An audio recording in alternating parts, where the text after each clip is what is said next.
Novel fiksi bela diri fantasi. Cincin Kaisar Naga edisi ke-4736 hingga 4738. Bersama suara serak cerita berlanjut. Dia sendiri tahu seberapa kuat badannya. Tidak peduli berapa banyak senjata ajaib yang dimilikinya, mereka tidak dapat menyebabkan kerusakan sedikit pun pada badannya. Tapi sekarang kenapa bisa pecah saat Sentian menusuknya dengan ringan? Apa-apaan pedang ini? Sentian tidak menyangka bahwa Chang Yue yang kekar ini hanya ditusuk ringan olehnya, yang sama sekali tidak berakibat fatal, jadi mengapa dia bersedih? Maaf, jangan menangis, tusuk saja aku beberapa kali. Sentian buru-buru meminta maaf kepada Chang Yue. Ketika Chang Yue mendengar ini, dia tiba-tiba mengeluarkan bilah pisau tajam dari badannya dan menusukkannya ke arah Sentian. Kali ini semua orang takut. Terutama Xuan Bin, dia tidak menyangka Chang Yue begitu bodoh. Sentian memintanya untuk menusuk, dan dia benar-benar menusuk. Ding ding ding. Chang Yue menusuk 3 kali berturut-turut dengan kecepatan yang sangat cepat. Namun disertai 3 suara renyah, tidak ada bekas luka di badan Sentian, tetapi bilah tajam Chang Yue patah. Melihat pemandangan ini, semua orang semakin terkejut. Dan Chang Yue menatap pedangnya yang patah dan menangis semakin keras. Dia tidak merasa kasihan pada bilah pedangnya yang tajam. Dia menderita pukulan yang tak tertahankan. Awalnya dia pamer badan kekarnya, sekarang malah ditampar mukanya. Baiklah, baiklah. Aku akan melukai badanmu dan menghancurkan senjatamu, dan aku akan memberimu 5.000 batu peri lagi nanti. Sentian buru-buru menghibur Chang Yue. Ketika Chang Yue mendengar ini, dia langsung tertawa terbahak-bahak dan berkata, "Apa kau serius?" Tentu saja itu benar. Aku, Sentian, selalu menepati janjiku. Masing-masing dari kalian akan mendapatkan 10.000 batu peri. Selama kalian bersedia bekerja keras dan melewati api dan air, aku pasti tidak akan memperlakukan kalian dengan tidak adil. Kata Sentian sambil menepuk dadanya. Tidak masalah, berikan padaku. Kata Chang Yue sambil mengulurkan tangannya. Hua Yuying dan ketiga pria berjubah hitam semuanya menatap Sentian, menunggu Sentian mengambil uang itu. Sentian tidak memiliki batu peri apapun pada saat ini, dia memberikan semuanya kepada Lin Kevan.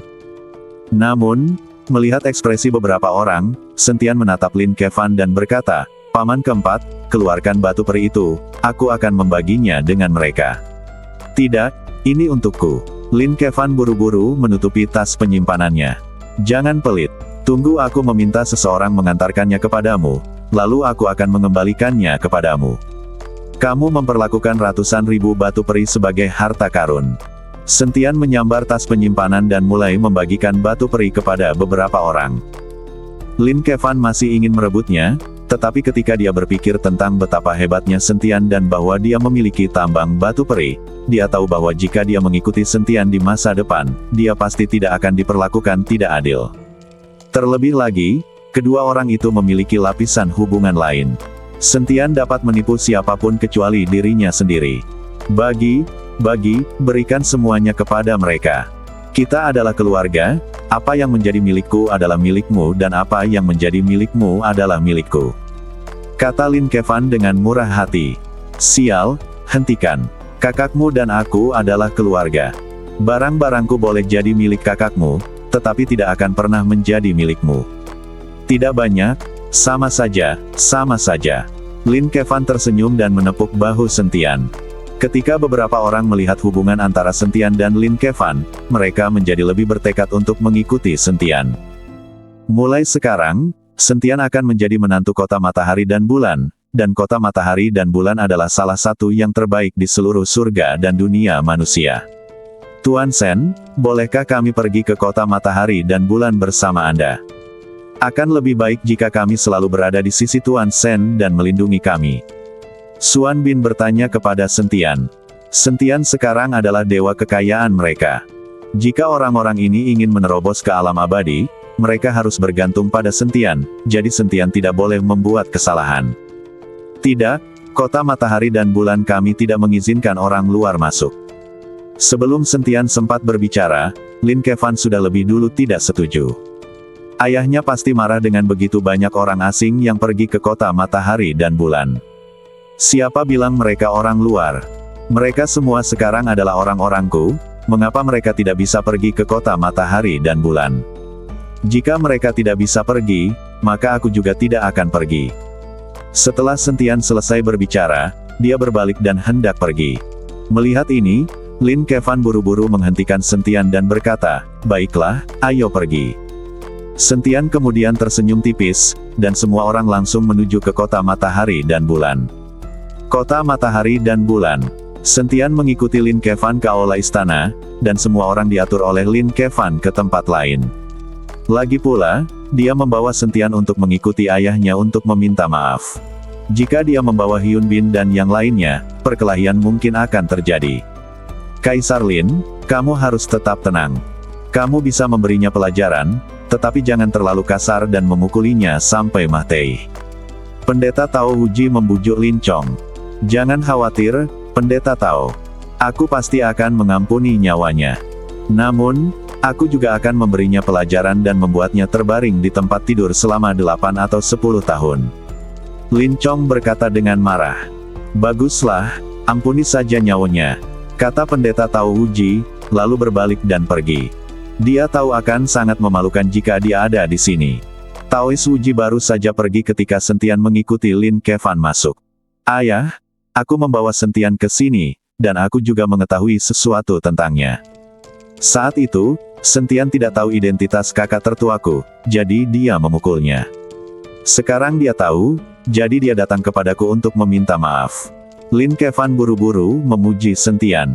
"Apakah kamu memohon padanya?" Lin Chong menatap Lin Kevan dan bertanya. "Saya tidak memohon belas kasihan, tetapi hanya menyatakan fakta dengan jelas. Mengenai apa yang perlu dilakukan, terserah ayah saya untuk memutuskan," kata Lin Kevan. Meskipun identitasmu tidak diketahui, kamu tidak akan bisa lolos dari hukuman." Lin Chong mendengus dingin, menatap Sentian dan berkata, "Jika kamu memotong salah satu lenganmu, aku bisa memaafkanmu." Mematahkan lengan. Sentian tercengang. Lin Kevan juga tercengang. Dia tidak menyangka ayahnya begitu kejam hingga membiarkan Sentian memotong lengannya sendiri. Jika dia memotong salah satu lengannya, kekuatannya pasti akan sangat berkurang. "Ayah, dia adalah kekasih kakakku. Jika ayah memintanya untuk memotong lengannya, apa yang akan terjadi pada kakakku?" Lin Kevan menyinggung Lin Keting. Dia tahu bahwa ayahnya sangat mencintai Lin Keting. Memotong salah satu lengannya tidak akan membuatnya lumpuh. Bahkan jika salah satu lengannya terputus, kita masih bisa berlatih kultivasi ganda. Itu tidak akan menjadi masalah. Lin Chong berkata dengan wajah dingin. "Kalau begitu dia keluar." Lin Chong meraung tanpa menunggu Lin Kevan berbicara. Melihat ini, Lin Kevan sangat takut hingga lehernya menyusut dan dia hanya bisa mundur perlahan. Ketika berpapasan dengan Sentian, dia berbisik, "Bersikaplah lebih baik dan seret ayahku pergi. Aku akan pergi mencari adik perempuanku untuk menyelamatkanmu." Sentian tidak mengatakan apapun, tetapi hanya menatap Lin Chong. Setelah Lin Kevan pergi, Lin Chong berkata kepada Sentian, "Apakah kamu ingin melakukannya sendiri atau biarkan aku yang melakukannya?" "Tidak perlu, aku akan melakukannya sendiri." Setelah Sentian mengatakan itu, dia memanggil pedang pembunuh naga. Lin Chong menyaksikannya dengan tenang, tanpa sedikit pun emosi di wajahnya. Sentian mengayunkan pedang pembunuh naga dan hendak memotong lengannya sendiri. Namun pada saat menebas, ujung pedang itu tiba-tiba berputar. "Aku akan mematahkan kaki nenekmu." Pedang pembunuh naga milik Sentian benar-benar menusuk lurus ke arah Lin Chong. Tidak mungkin Sentian membiarkan dirinya kehilangan lengannya. Dia tidak akan pernah setuju bahkan jika dia meninggal. Jika lengannya benar-benar patah, Sentian tahu bahwa dia tidak akan selamat besok. "Cobalah saja. Kau melebih-lebihkan kemampuanmu sendiri." Lin Chong tidak menyangka Sentian berani menyerangnya. Setelah mendengus dingin, dia melambaikan tangannya dengan ringan. Sebuah kekuatan besar langsung menjatuhkan Sentian, dan Sentian bahkan tidak mendekati Lin Chong. Semprul, dia terlalu kuat. Mata Sentian sedikit menyipit, lalu dia bertanya kepada Raja Iblis Awan Merah. "Senior, badan fisikku sekarang lebih kuat. Jika aku memberitahumu identitasku, bisakah kau mengalahkan orang di depanmu ini?" Sentian tahu bahwa dengan mengandalkan kekuatannya sendiri, dia tidak akan pernah bisa menjadi lawan Lin Chong, jadi dia harus membiarkan Raja Iblis Awan Merah mengambil tindakan. Jika kau sanggup, aku akan membunuhnya dalam hitungan menit. Namun, mengingat kemampuan badanmu untuk menanggungnya, aku tidak dapat menjaminnya. Kata Raja Iblis Awan Merah dengan jujur. Kalau begitu, ayo kita bertarung. Orang tua ini sudah keterlaluan. Sentian menggertakkan giginya. Bahkan jika badannya hancur, dia tidak akan membiarkan dirinya diganggu. Dia bahkan memotong lengannya sendiri, berharap. Karena kamu tidak mau melakukannya sendiri, maka aku akan membantumu. Kata Lin Chong, dan langsung muncul di depan Sentian. Sentian tidak diberi waktu sama sekali. Lin Chong mencengkeram lengan Sentian. Selama dia mencengkeram lengan Sentian akan patah. Sentian secara naluriah melancarkan pukulan untuk menangkis. Dia tidak akan pernah membiarkan Lin Chong kehilangan salah satu lengannya. Akan tetapi, saat Sentian hendak melancarkan pukulan, Lin Chong membeku sesaat, seakan-akan melihat hantu. Tangan yang mencengkeram Sentian hanya tergantung di udara, tidak bergerak sama sekali. Ledakan.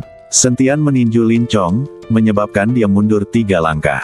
Sentian menatap Lin Chong dengan heran, tidak mengerti apa yang salah dengan Lin Chong dan mengapa dia tiba-tiba berhenti. Celepuk. Setelah terkejut sesaat, Lin Chong tiba-tiba berlutut di depan Sentian. Ketika Sentian melihat ini, dia terkejut.